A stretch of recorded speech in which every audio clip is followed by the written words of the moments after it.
Good morning. Welcome back to Crypto Warehouse. My name is Mike. It is the 16th of January. It is 11 o'clock Central European time, and we are live with another day's news. Today, we're going to go over the markets as we always do. We're going to have a look at some X files, X being Twitter. We're going to have a look at Black Whale. What is going to become of BlackRock? Crypto Trump. Is he going to have the effect on crypto that we want? Should he win? Vivek, in the last few hours, one of the Republican candidates has just stood down and is backing Trump. It's pretty much a green flag for Trump to stand for the Republicans. So we're going to talk about that, even though it's hot off the press. We're going to talk about the World Economic Forum. They've started in Davos this week. They're talking about clean crypto, regulation, and AI. What does that mean? Do they have any impact? We then have a small learning section called Proof of Work versus Proof of Stake. I am not going to spend hours on that. I'm going to go through the difference. I found a good article that covers it off, so we're going to talk about that. Any questions you have about it, you can, of course, ask. And then we have the unlocks. What is unlocking this week? There's some interesting ones and ones that I like to highlight because you can kind of front run them. So we're going to talk about that, and then we're going to have the quiz. So it's another busy day. Good morning to you, kind sir. Who else is here? Right, I'm going to have to restart my app because, as always, one of the apps just doesn't seem to work properly. So what we will do is we'll get on with the markets. Why not? So Bitcoin did a little bit better than I expected yesterday. Remember, it was day 3 of trading on the markets with the ETFs open, if you like, and it didn't do too badly. I was expecting more of a dump. We actually had the dump on Sunday, which brought us down to 41.6, 41.8, whatever that was. Jax, good morning. Remember, if you're in chat, say hello. Let me know what you're doing. I'm really late today. I didn't wake up till gone 10 o'clock. So I'm glad I prepared the stream last night. So let me know what you're up to. I am currently drinking coffee and trying to wake up.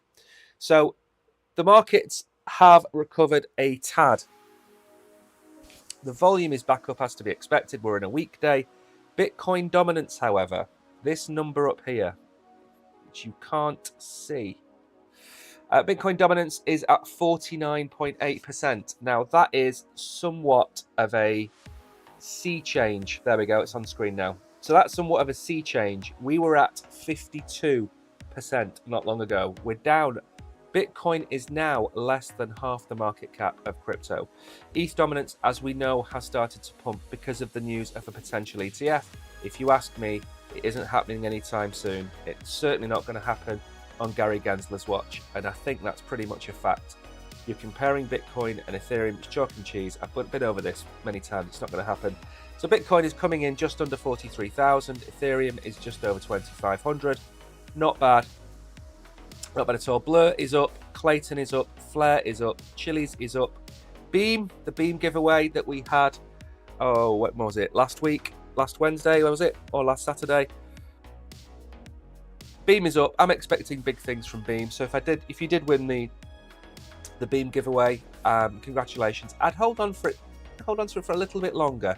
I do think there's another cycle of a pump for Beam, but we shall see. Say is up, Asta, and that's not financial advice, by the way. Mina is up. So we've got quite a few decent gainers in the last 24 hours. Ethereum name service is down. Remember, that had a massive pump. Why did Ethereum name service pump? Because Vitalik came out and said all layer 2s should adopt ENS. So Optimism, Matic, Arbitrum should all adopt ENS. And that, as you can see, gave it a right Rolly Rogering of a pump. And year to date, 117% up. Very decent. Sui is still on a charge. Let's go back to that.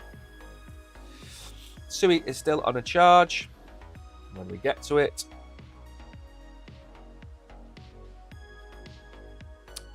or it decides just to not work, that would be great if you could just decide.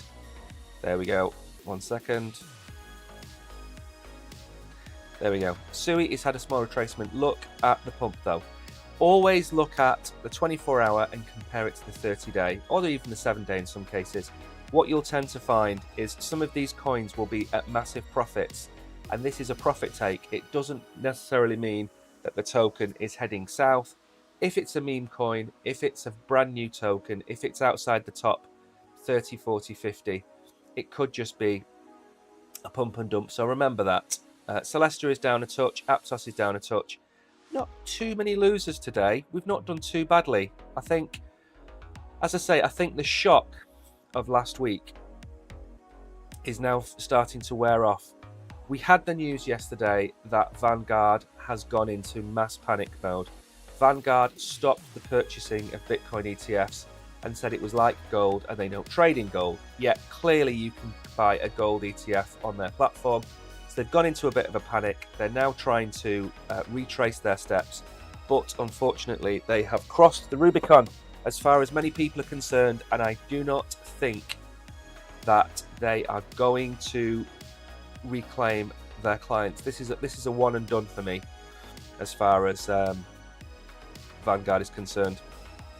So a few tweets to start the day. Nothing too major, I don't think. This one is to do with, why is my internet so slow today? This is really slow. I don't have anything unusual running on it either.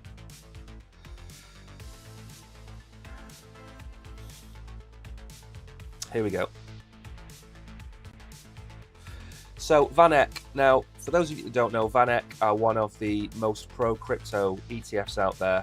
They're trying to win over the crypto vote because they see it as the future. And they've put an intern in charge of their Twitter account, which is, potentially good or bad.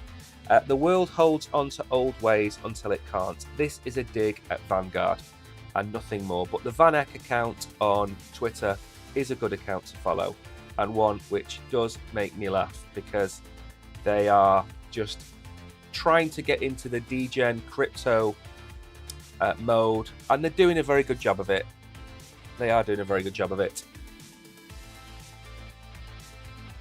I think it's Twitter, by the way, because my stream is fine.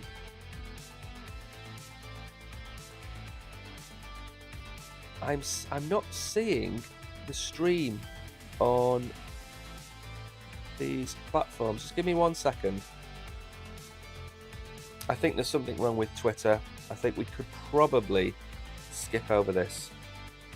Okay, so there's two ways to look at when you buy coins early. And one way is to get in and take your profit. And in a lot of cases, what tends to happen is if you get out too early, this happens to you. It was worth $21 million. I feel so miserable. The solution to this is very simple. You dollar cost average out of a coin. So if you get into SHIB or any other coin and it is doing exceptionally well, you can get out. Where is my stream? Oh, here we go. Okay, sorry. I'm having problems. Good morning, Kishan. Welcome to you, sir. Thank you for coming back to the stream. So the point of the matter is, if you buy a meme coin or another coin and it goes up and it 5x's, take out your initial investment and then some. So if you put in $100, take out $150 or $200, take that out, put it to one side, back into your portfolio, and leave the rest to run. It's called a moon bag, and it's called a moon bag because if it does nothing, you've lost. Well, you haven't lost it, but it's not going to have the gains. If it takes off, and there is a chance that it will happen, you haven't lost out. And in this case, for example, you would have gained $10 million. So if you'd have sold half, you'd have gained $10 million. That's the way to look at that. So never go into or out of a crypto in one move unless it's absolutely massive gains, or Bitcoin races to $250,000 and you think, you know what, I've got a Bitcoin, $250,000 is going to change my life. Fine, sell it all. Sell it all. If that's life-changing wealth, do it. If it's a meme coin you've thrown $10 into and that $10 is suddenly worth $100, sell $50 of it. You 5x'd your money, but you're left with a moon bag. What is going on? Elon Musk, you need to sort this out. So the European Central Bank have come out and said that they shouldn't, or we shouldn't be looking at rate cuts at all in 2024. This sounds a lot more bearish than it really is. The ECB, the European Central Bank, it's the person who turns up to the party at 5 to midnight when the party finishes at 12. They are always lagging behind everybody else. The UK and America started rate hikes 6 months before the ECB did. The ECB went into meltdown. Their inflation was ridiculous. So when America and the UK start to come out and bring the rate cuts out in March, maybe April, the EU is going to be 6 months behind. That puts it at potentially November, October, November, something like that. So it sounds more bearish than it is. So if you do see this headline today, don't worry about it too much. They were late to the party in terms of raising interest rates. So their inflation raged a little bit longer than it did in the UK and in America, for example. And the final one. Can't see it. But Eleanor Terrett, who is, of course, somebody that I follow, she said that Vanguard and Merrill Lynch senior account managers are now apologising to clients for their firm's lack of vision on crypto exposure. This is massive news. I said yesterday, if 10,000 people who've all got $100,000 all leave Vanguard, that will put a dent on their bottom line. The shareholders will question why, and the CEO and the top management's heads will roll. That's what this is about. They have absolutely panicked. One firm that hasn't panicked and this is why we have the title Black Whale, because we know it's not going to continue really playing up.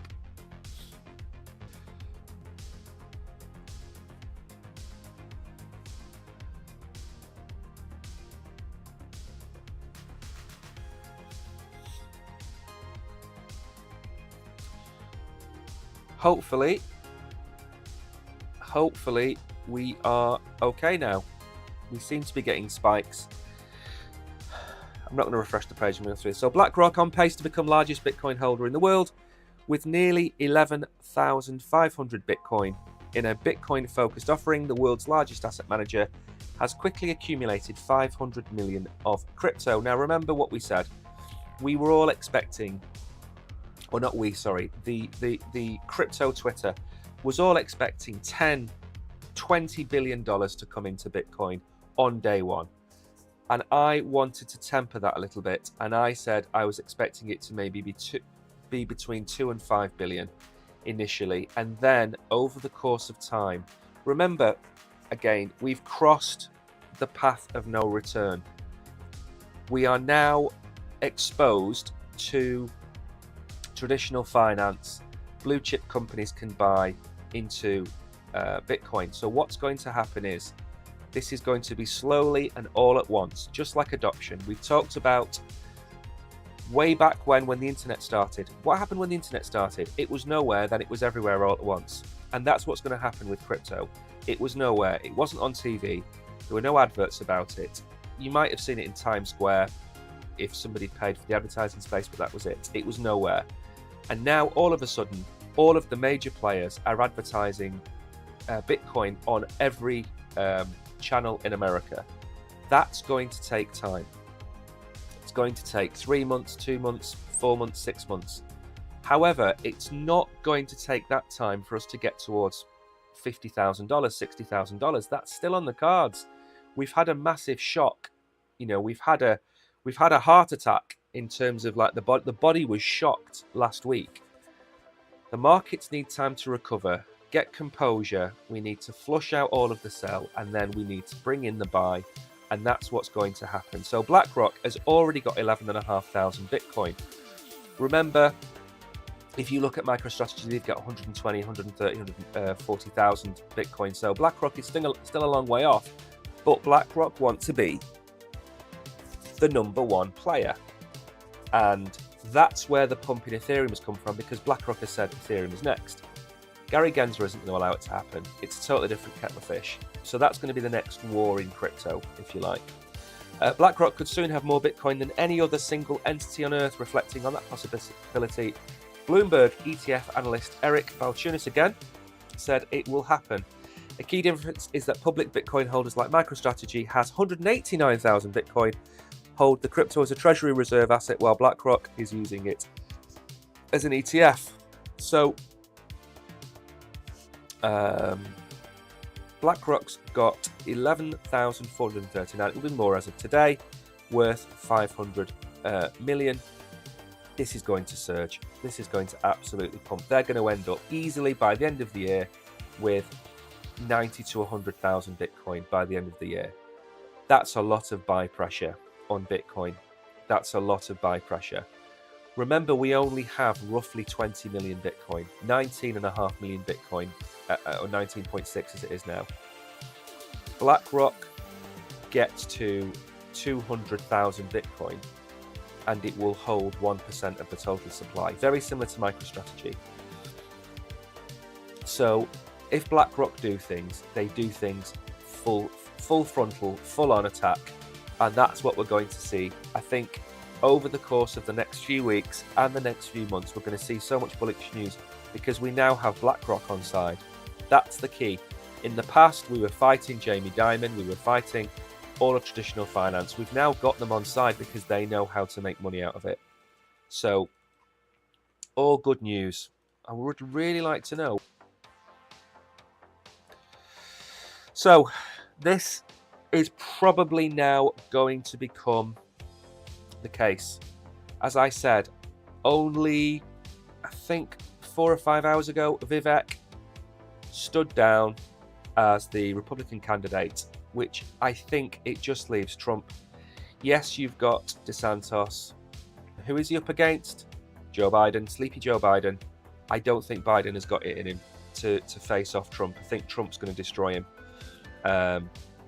Now, my issue is that way back when, maybe 3 or 4 years ago, Donald Trump saw crypto as a threat to the US dollar and therefore didn't like it. He's then had his NFT, offerings. He's had 2 NFT campaigns. What's that done? It's introduced him to crypto. He can see how to make money and raise capital. I don't think this is going to be a sea change in crypto. It will be softer than Gary Gensler because what Trump will want is control and revenue. Control and revenue comes from having all of the Bitcoin in America. Control comes from taxing all the miners. Control comes from all these different things. So don't expect it to be a very soft landing if Trump wins. Trump has already been exploring NFTs, but stated he was not a fan of Bitcoin, calling it highly volatile and based on thin air. Which again, if you'd watched the show yesterday, the US dollar is based on thin air and an army and a navy. Let's not cut no bones about that. Some lawmakers speculate that a Trump victory in the up-and-coming presidential election could propel Bitcoin to new price highs. I think we're going to have new price highs way before Trump wins the election. No. And we have his experience with the NFT campaigns. I think we're going to see a softer Trump, but I don't think we're going to have an easy ride. I don't think we have an easy ride at all. Right, I am lagging beyond belief, I think. Let me try and drop a box for all of you watching. Remember, if you are watching, and wherever you're watching from, smash the like button. Follow, smash all the buttons you've got in front of you. My internet is just...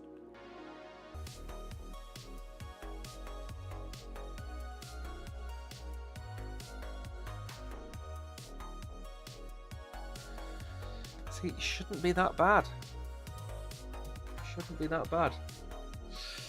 Okay, let's get on with the Bitcoin chart. I'm going to try and see if I can see some messages at the minute, which I'm struggling to see.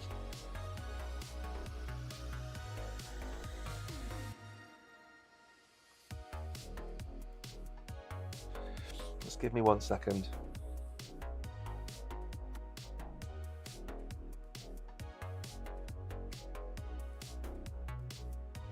Come on. There we go.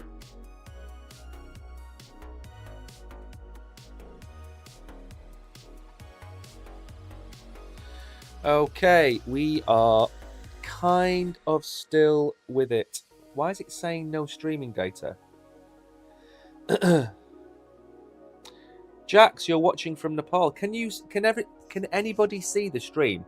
Because I can't see the stream. This is the problem. I am blind to the stream. Is the stream working on your screens? Is it lagging? Can you let me know? There we go. Okay, it has popped up now. But it's just whirring away on the trading chart.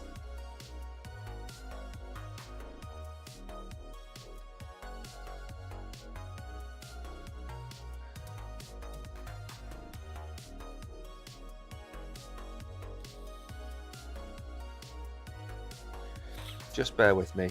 This is ridiculous. Right, I'm just going to put the stream on pause for about 30 seconds. I'm going to go and see if I can find the problem.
Okay, really sorry about that. I've just checked. There is nothing wrong with our internet connection whatsoever. It's done a speed test. Everything is fine. I'm really sorry for keeping you there, but we are back. So I'm going to go back to dropping the box, and then we will carry on with the stream. I really don't know. Yeah. I don't know what's going on. I really don't know what's going on. But, I mean, the charts are working now. Maybe there was an internet spike, but I'll drop a box. I watch on different places, and I can see the cog spin, which is normally a sign that the internet's not very good. But we are managing to, seems to be all right today. Right, 1 second. Drop this box, and then I will carry on with stream. So this chart, this is the number one reason, the number one Bitcoin mistake that people make. And I'm going to go through it very quickly. Now, you've heard of Max Payne, and not the film. Max Payne is what you suffer when you hold Bitcoin or any other cryptocurrency. And Max Payne is what throws people off. So if we look at the chart here, we've had these huge move ups over the last few months. Okay? And what most people expected, including myself, before the Black Swan, is that we would do this. So we would be sitting today, funnily enough, at $50,000, which is what I have said all along. We have these beautiful, beautiful curves. You can take whichever one you want, and it would still put us at about $50,000. That one's actually closer to my line at 52. Now, we didn't get that. And we didn't get that because crypto has a way of kicking you when you're least expecting it. And instead of going up like this in this beautiful line, we've actually just come straight back down. It's like an inverse spike. And the biggest mistake that I see people making, especially people that are expecting the big news, is that they sell. So this area here is where you'll get shook out. Bitcoin should be up here. It's down here. And this is like being dangled over the side of a building by a very large man that is trying to get every last penny. Listening to crypto influencers. There is a chap called Becker who is predicting that Bitcoin is going to go to $3,600. And there are people predicting that we're going to go to $10,000 and $12,000. Now, if we went to $12,000, what would be the best thing to do at $12,000? It would be to buy more Bitcoin. That would be the best thing to do. If it went to $20,000, buy more Bitcoin.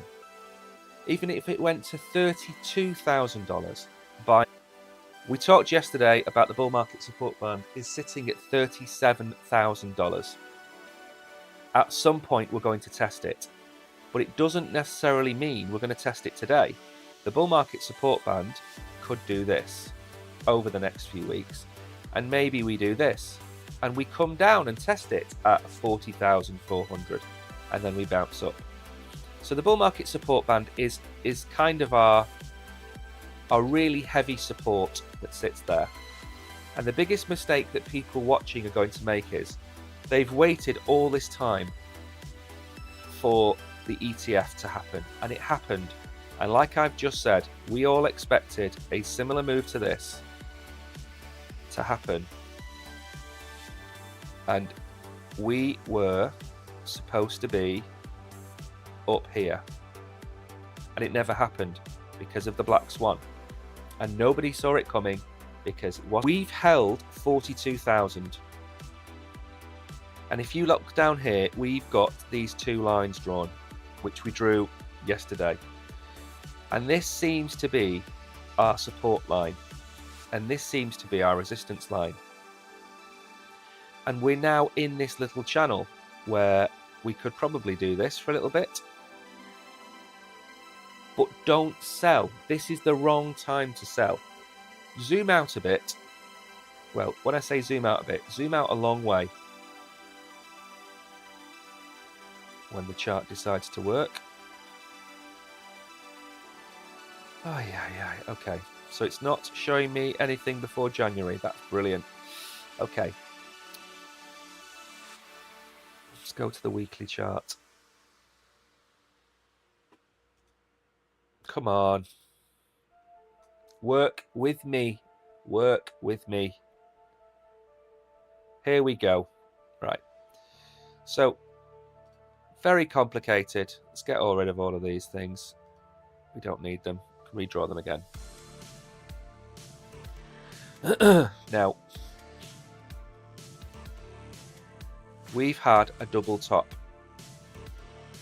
Okay, and if you decide that which takes us towards 90,000, but the point of the matter is, we are here, and even if we come down a little bit further, we're still in this zone. We have not had the halving, which is in April. We've not had the bull run, which potentially is summer, autumn, winter next year.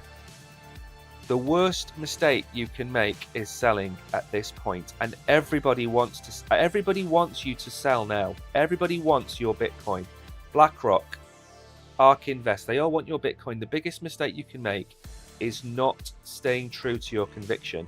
If you think this is going to happen again, and we're going to do this, hold on to your Bitcoin.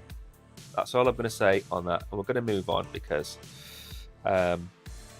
everything's going a little bit wrong. I'm going to try and get through the stream before it could potentially die on me, which we don't want. We certainly do not want the stream to have problems. So Davos 2024 has kicked off, and there are some notable crypto people there, I believe. Grayscale is there, Shimmer or whatever it's called is there, and there's a lot more crypto influence this year than there was last year, than there was the year before. So we're becoming a bit more of an impact on them than normal. So Davos 2024, the theme of this year will be rebuilding trust amid escalating geopolitical tensions, evolving economic policies, and rapid technological advances. I think rebuilding trust is the fact that the World Economic Forum has a terrible name. Nobody trusts them. Remember, they are an unelected body. Nobody has elected Klaus Schwab. They're an unelected body, and they invite leaders, global leaders of countries, global leaders of businesses. They invite them all together, and they talk about the future of mankind. Lots of people don't like this, and I'm not going to give my opinion on it. There are other there are other videos that I have made on another channel where I talk about this. So what they're going to try and do is in 2024, the focus has shifted towards the role of AI and tokenization of real-world assets. This is what BlackRock have been talking about. Some of the most notable sessions around these topics include a public conference on tokenization, the tokenization economy, scheduled for January the 17th, which I believe is tomorrow. Discussion will focus on the central features of tokenization, how it can be leveraged, and where the tech is headed. Jeremy Allaire of USDC, Denell Dixon of Stellar will be joining the meeting. Another discussion on January the 18th, titled Clear, focuses on the future of digital assets and crypto and the role of regulators in promoting innovation and protecting customers. Whenever you see the word customers, replace that word with themselves.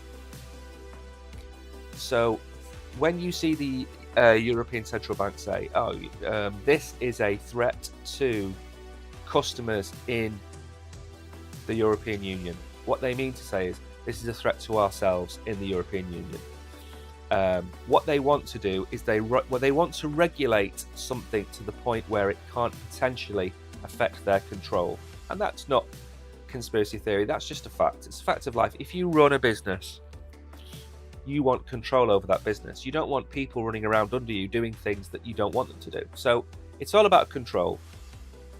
And whether you like it or not, these events happen. These events happen, and we need to have more voices there. That's the key. Remember, USDC is a stable coin. Stellar is not. It's not one of the top 10 projects in the world. We need to have Vitalik there. We need to have Charles Hoskinson there.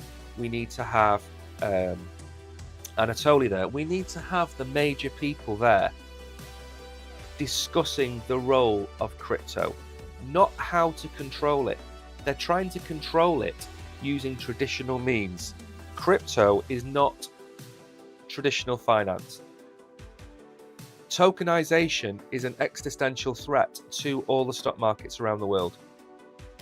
That should be one of the key focuses, for me anyway, because once you lose your stock market and you use that kind of control, then what happens if all of the businesses in the world decide to list all of their stocks in America and don't list them anywhere else? Where are the jobs for the Indian stock exchange, or the stock exchange based in India, the UK stock exchanges, the Singapore stock exchanges? If everything is sucked towards America, they then control all of the stocks and shares in the world. It becomes a problem. Now, we are back on track. So I'm going to take a little bit of time over this. You will have noticed, by the way, that I have not done too many price predictions today. And there's a good reason for that. And that reason is very simply, I don't want to start giving price predictions and targets for coins just yet. I'll do them at the end of the show. If you have any currencies that you want me to look at, drop them into chat and I will cover them at the end of the show. But the show has been very fragmented today. It's been all over the place. The internet connection's been terrible. Let's just try and get through it as best we can. So this is one of our quiz questions that we ask a lot about. Is Ethereum proof of work or proof of stake? Is Bitcoin proof of work or proof of stake? So what I wanted to do was very quickly spend a minute or two running through the difference. For anybody that's watching that doesn't understand proof of work or proof of stake, I'm going to very quickly run through it and explain the differences. I've tried to find an article that made it as simple as possible because, of course, I'm not going to sit here and just make it up. I could tell you what I think it is off the top of my head, but I want to kind of give you an idea. So proof of work, the biggest proof of work blockchain in the world is, of course, Bitcoin, but others such as Litecoin and Dogecoin are proof of work as well. And this involves, let me find, this forces miners to make trillions of numerical guesses in order to produce a valid block. And thanks to the difficulty adjustment, miners collectively find one block every 10 minutes on average. So every 10 minutes, this reward that they get for solving the block is being halved from April. And that reduces the sell pressure on Bitcoin on exchanges. But also, from April onwards, it's going to make it not twice as expensive to find Bitcoin, but it's going to make it more expensive because the rewards don't tally. So in terms of the business model, their profits will be hit. And that in some ways is also why there is a drop-off in miners in April. So what will happen is there will be slightly profitable miners in April and May that will no longer be profitable, that will stop mining. In a few weeks period after that, the difficulty will drop slightly, allowing those miners to be profitable again, and then they'll turn the machines back on. So it's a very finely balanced game of supply and demand. So proof of work is random and fair due to the strong randomness of the functions which underlie the proof of work mechanism. There are no complex governance algorithms controlling which miners find the blocks or decide the rules. A perfect example for me was I was mining years ago on my Antminer, and I mined an entire block of Litecoin on my own, completely random, and I think it was 25 Litecoin, I think.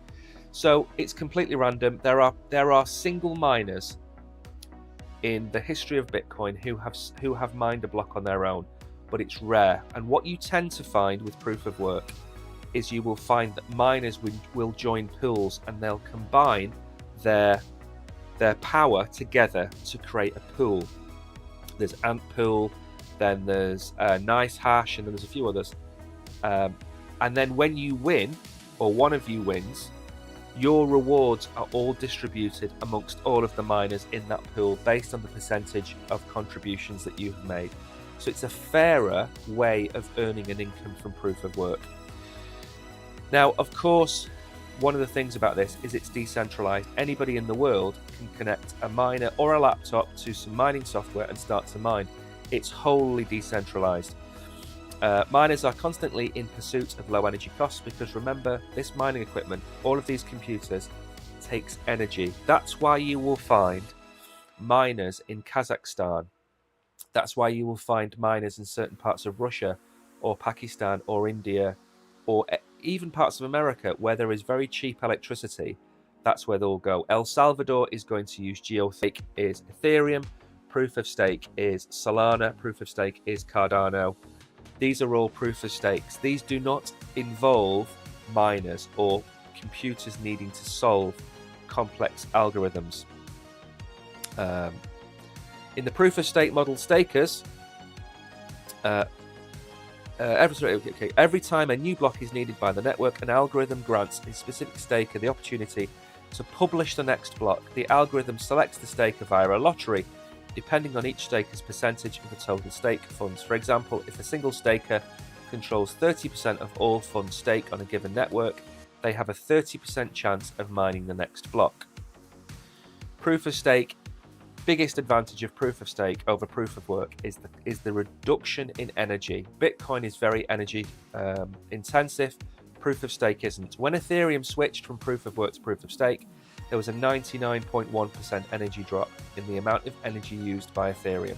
That's one of the benefits.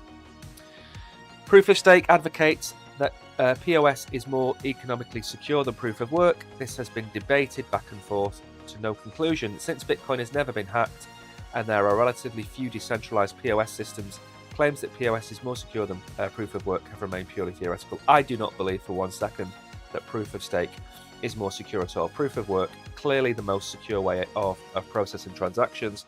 If you look at proof of stake reflects society. The richer you are, the more you own, the more of the pie you get. That's a simple fact of life. If you're born into wealth, you will grow up in wealth, you control the wealth. Proof of stake. BlackRock could go out tomorrow and buy 10% of the total supply of Ethereum. And proof of stake is different in another way, in the fact that they get to decide and vote on decisions to do with proof of stake, which again I don't agree with wholly. Proof of work has several drawbacks. Energy consumption we know about, hardware requirements we know about. The drawbacks of proof of stake are slightly more finessed. Proof of stake systems grant control of the network to the owners of the token. Those with large amounts of the token can influence the rules of the network. They are also able to accumulate more of the token simply by staking. This positive feedback loop can lead to centralization of stake funds. This is the one issue that Vitalik is trying to combat, and he's never going to win. Vitalik is never going to win now he has moved Ethereum to proof of stake. That is a simple fact. Because BlackRock, if tomorrow all of the ETF fund managers go out and they buy 50% of the circulating supply of Ethereum, they will control the entire network. Even owning 40%, they'll control the entire network. If you look at TFL, they have a huge number of Luna tokens. They control a massive chunk of Luna. They decide what goes on. Your vote is meaningless. So proof of stake, for me, has massive inherent flaws. Proof of work's massive inherent flaw is, of course, the cost to produce it. So if you had renewable energy, proof of work, for me, would be fine. Yes, there's hardware problems. Yes, hardware needs to be replaced. But hardware needs to get replaced anyway. The servers running proof of stake systems around the world would need to be replaced every few years. So it's not like, well, we're going to set up proof of stake on this equipment and it'll last for the next 25 years. No, it won't. You'll have to replace that in 3 or 4 years. So it's a misconception to believe that miners being replaced every 3 years is more costly than proof of stake, because proof of stake servers need to be replaced as well. So the vulnerability attack, proof of stake is open to that. It's nearly, I would say, nigh on impossible to 51% attack something like Bitcoin, for example. It would be nearly, it's impossible. It's never going to get hacked. And that makes it the most secure for me. So if you were to ask me, which blockchain would I prefer to have? It would be proof of work over proof of stake any day of the week. Proof of stake should be called proof of wealth, in my opinion. But of course it can't, because that would be POW as well. So I hope that explains the difference between proof of work and proof of stake. I've tried to explain it as simply as possible, but also include some of my own opinions on it. Now, the last thing we're going to do, because we have run out of time, but we have managed to keep the stream going for as long as we could, which is important. So this is the token unlocks for the week. How can you use this to front run anything? Very simply, these prices, I'm going to just let me restart the app for 1 second. We're going to do the quiz in a minute. Just give me 1 second to go back into the app.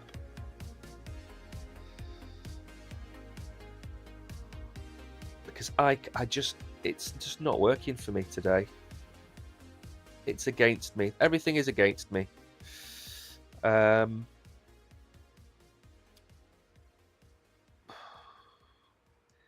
Hello. Okay, I can see chat now. Chat's starting to work. Right, so what is a token unlock? Every few weeks, every few months, certain tokens unlock tokens that are within their treasury, and they are distributed or sold or whatever it might be. And this has a detrimental effect on the price of those tokens. So as you can see here, the latest ones that are going to happen are DYDX, Super Rare, Moonbeam, anything else to recognize down here? Rareable is down here, Biconomy and Avalanche. Now, what does this mean? This means that on January the 24th, 4.5 million AVAX of team tokens will be unlocked. That's 160 million plus of those tokens. 1.3 million of airdrop tokens, 1.6 million of foundation tokens, and 2.25 million of strategic partner tokens will be unlocked. So that equates to about 4, 5, call it 10. Let's actually have the list on here. A lot of tokens are going to be released on AVAX. That is going to damage this price. That's going to bring this price down. Now, knowing this information, when would be the best time to buy AVAX, for example, hypothetically speaking? Well, today is what is the date today? The date is the 16th. 16th of January. So in 8 days' time, you know that the price of AVAX is going to go down. Maybe 4%, maybe 5%. You then have to decide if you want to wait 8 days to buy AVAX. Maybe get it at $32, maybe get it at $31, something like that. What will you then also know? You will then also know that potentially a week or 2 weeks later, the price is going to recover. So you could quite easily make a 5% profit just off AVAX, just off this page. And that goes for all these tokens. It goes for DYDX, it goes for Moonbeam. These token unlocks depress the price for a short period of time. We've seen it before. We covered 5 airdrops of the day, or the other month, sorry, and then when we looked at the charts, we saw that the 5 of the 7 or 8 losers of that day were all those tokens that were being unlocked. So this is something, it's on DeFi Llama, which is a website you're all free to go and look at. If you go to DeFi Llama, you have a section on the left-hand side called Unlocks, and this shows you all the tokens. So whatever exchange you're looking at now, you could put in a buy order, for example, on AVAX. You could put a buy order in at $32. 7 days time, potentially 5% correction, 6% correction, whatever the amount might be, brings it down to $32. You snap that up. A week or two's time, it'll be back at $37, $38. That's how it does work. It's a little bit like there are people that in stock markets, there are people that dividend farm, and what they do is they say this dividend is going to be on this day, so they buy the token, so they buy the stock on day 1. On day 5, the dividend is announced. Then the price drops ever so slightly, but then they wait another week or two and the price comes back up, and then they sell that stock. And what they do is they gain 0.5%, 1%, 1.5% every single dividend. I've got clients that rent office space from me. They do dividend farming. It's a very easy way to make a 6-figure income without a lot of stress because you just follow the calendar. So if you wanted to do the same kind of thing, this would be a good page to look at. Token unlocks. That's the end of the news. I'm going to get on now. We're going to go and open up the Bitcoin chart and we're going to do a quiz for about 15 or 20 minutes. And then I'm going to go and try and sort out my internet connection. I made a video yesterday about Jupiter. So Jupiter is going to be the next biggest Solana. I don't know if actually it's going to be the next biggest crypto airdrop, but the next biggest Solana crypto airdrop. I have made a video about that, and it's done quite well so far. Lots of people have taken well to it. There are 4 stages to the airdrop, and I'm not going to go through them now. It's in my video, but all I will say is that there is going to be a surprise meme token dropped, and it's going to be dropped hopefully in the next week or so. The actual official date for the airdrop is January the 31st. That is the Jupiter airdrop date. That's in my video that I have made. Expect that token to be listed on the exchange you are watching on now. Expect the price to fluctuate wildly between 30 cents, 80 cents, maybe $1. Massive volatility on the first few days of this token. So it's on my channel. I made the video. It's a 5-minute video. It's got all the links you need in it. Go and claim that airdrop. Wait for your exchange to list that token. Send it to your exchange. Keep it there. Don't keep them in hot wallets. You know my opinion on hot wallets. Your money is safer on the exchange you are on now than on a hot wallet. It is safer than Phantom, MetaMask, everything else. Safest place, of course, is Ledger or Trezor, which is a hard cold storage wallet, hardware wallet. That's the safest place to put your crypto. But for me, keeping it on an exchange is way safer than keeping it in a hot wallet, because people are being hacked left, right, and center. So that being said, I am going to put the stream on pause for 1 second. I'm going to turn one of the channels off, and when I come back, we're going to do the quiz.